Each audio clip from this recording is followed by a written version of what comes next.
Hey everyone, welcome back to my channel. I'm Colton, and today I want to make the case for why I feel like Fujifilm's GFX line of medium format cameras was an incredible decision by Fujifilm. So I want to make a few cases for why that is, but to begin, I want to talk about my experience with Fujifilm as an outsider. I don't shoot Fujifilm. I have a Fujifilm point and shoot camera, so I guess I shoot Fujifilm, but I don't shoot it in terms of their higher end interchangeable lens cameras. So I am an outsider to this. And as an outsider, I've always thought Fujifilm was cool. You know, it does have that sort of like, we're the artist brand, we're the creatives brand. The colors that we have are so much better, and like, you know, like the cool creative kids are the ones who use our cameras. And I always felt that way. But I also always heard from people, oh, Fujifilm, yeah, that's like a, you know, a student's brand, a consumer brand, hobbyist. They're not professional. They don't have a full frame offering. And that was always like the main thing. They don't offer full frame, so they're not professional, which is kind of a dumb argument. I know tons of people who work professionally on APS-C sensors and they're doing fine. But that was always an argument I heard. Also kind of around the time where it was like, you know, go full frame or go home. If you don't have the most bokeh in every single shot that you do, if your background isn't completely blurred out, what are you doing? You either shoot wide open or you're not a photographer. Now that's ridiculous, but that's the kind of vibe that I feel like the industry had for a little bit with what I would hear from other people. And a lot of people looking down on like, oh, it's an APS-C. Yeah, well, mine's a full frame camera, right? So it makes sense that people had that opinion that Fujifilm, they're not professional because they don't have a full frame offering. Now, some of Fujifilm's cameras also tended to be a little bit more nostalgic based, right? They had a lot more like shutter speed dials, and you don't have to use, you know, the software. You can hardware make adjustments and it'll change the shutter speed, the aperture, you know, more like a film camera. And, you know, having cameras that are designed to be more like a rangefinder. And so they certainly, I think, kind of leaned into that vibe of being the artist choice, the nostalgic brand, the creatives brand, and they targeted a younger audience, which I think was a good decision and probably a decision that will be beneficial as those people continue to grow older and have more money available, et cetera, et cetera.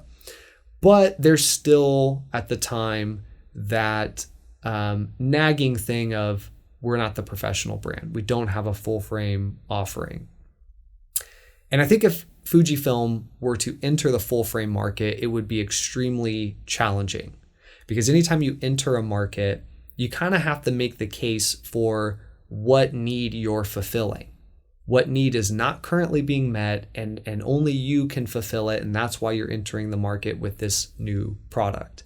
And I think that would have been hard because the full frame market is already saturated and Fujifilm is not one of the, you know, top 3 brands. So they're really not going to be able to compete pound for pound, tit for tat with Sony, Canon, and Nikon. Whatever they put out is going to be a good camera, but it's going to be kind of below what Canon, Nikon, and Sony have. They've been in the full frame market for decades. Sony's the king of autofocus. So Fujifilm's not going to come out with a full frame camera that suddenly beats Sony for autofocus, right? And I think they knew that. It's going to be a tall order to go in and compete directly with those big brands. But they still want to compete with them because I'm sure Fujifilm wants to be making more money and being an even bigger brand than they are now. 4th place is still a great spot, but I'm sure they want to be the number 1 brand, right? And here comes what I consider the smart move, and that's entering the medium format market, a significantly less saturated market. Granted, there's a smaller pool of potential customers there as well.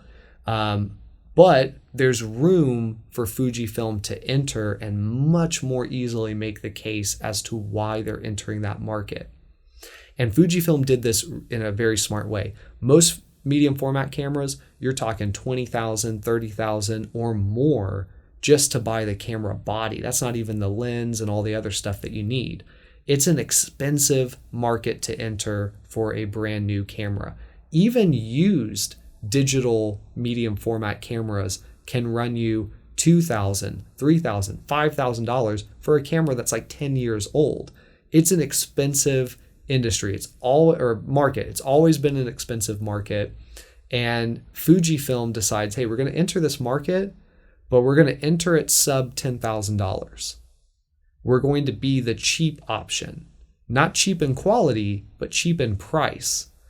And the way that they have positioned themselves price-wise puts them pretty close to full frame, where if you have the money to buy a full frame camera, you're buying a Sony A1 at $6,000.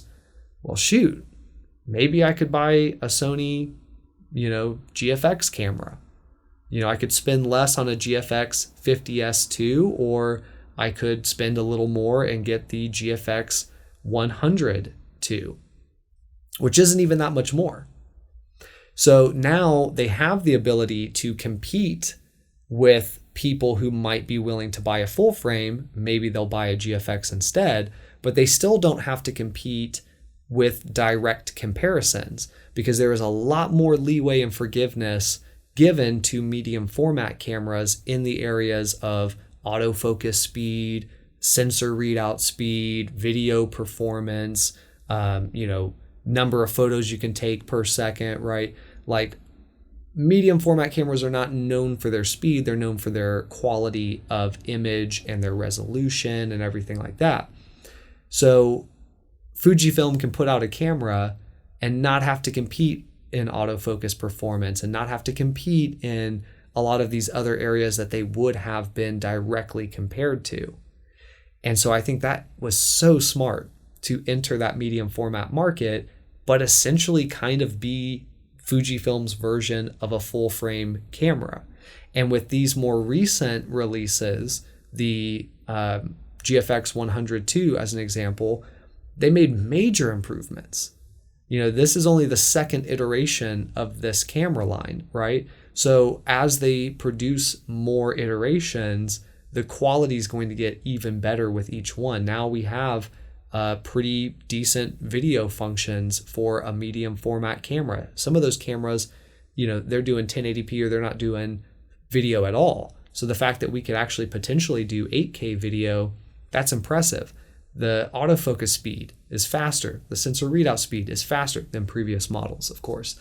So they're producing high quality cameras that absolutely can be used in the professional sphere. And now they can say, look, we were already a professional brand before, but now we definitely are. Anyone who wants to be haters on us and say we don't offer the full frame, option, now we have essentially that covered. And that's impressive.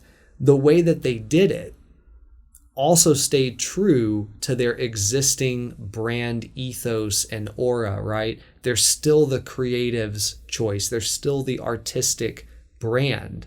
They're still the cool kids. But now they have this new offering that makes sense, right? It's not like they just came out with like a drone and it's like, what the heck, Fujifilm drone? That doesn't feel like it fits. No, this feels like it fits with what they've already done. And so smart, so cool to see. And the cameras get a lot of hype. They get a lot of love because they also make medium format more accessible to a market that otherwise maybe wouldn't be able to access, and does so in a way where the quality of the image is superb. They don't feel like a cheap camera, right? They feel like a quality camera, even though they happen to essentially be the cheapest option in the medium format market. So I think that's awesome. I think they found a way to become that professional brand that they really already were, while staying true to the artistic and creative vibe and fan base that they have built around their cameras, and to find a way to essentially compete with Sony, Nikon, and Canon without having to directly do so. Super smart business move. I'm sure they're making good money on those cameras, but even if they're not making the most money ever, the benefits to their brand, I think, are well worth it just in that sphere. So that's my personal opinion. I would love to hear your opinion in the comments below and have a conversation about this with all of you. If you also found this video interesting or helpful or whatever, do give me a thumbs up because it does help out the channel tremendously. And then also, if you want to see more content from me, hit the subscribe button. I do post videos every week, and that will keep you in the know for when the next video comes out. But for now, I'm Colton, and I'll see you in the next one.